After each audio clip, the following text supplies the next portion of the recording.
Dinumog ng mga fans at taga-suporta ni Daniel Padilla at Catherine Bernardo ang premiere night ng movie nilang Crazy Beautiful You. At dito nga ay todo ang saya ng Katniel dahil sa mainit na pagtanggap sa kanilang latest project.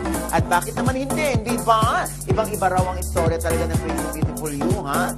At ang mga characters ng Katniel dito, naiiba rin. Dapat naman talaga, iba-iba ang role sa ginagampanan ng mga artista para hindi nakakasawa naman, hindi ba?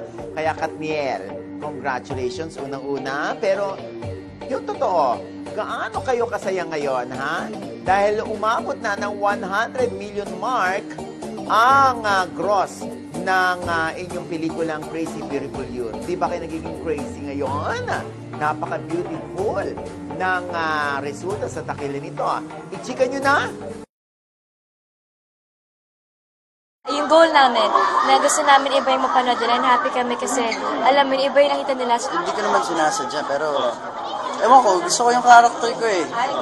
Yes, maraming unexpected na mga bagay na mapapanood nila.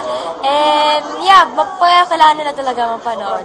Ayan, napakahaba ng sinabi ko, pero napakaikli naman ang naging pahayag ni Catherine Bernardo, no? Malaman na malaman. Oo. Kayo talaga, pag nag-e-edit kayo ng mga interview, ganun-ganun lang. Ako tong daldal ng daldal. Oo, pero hindi, no?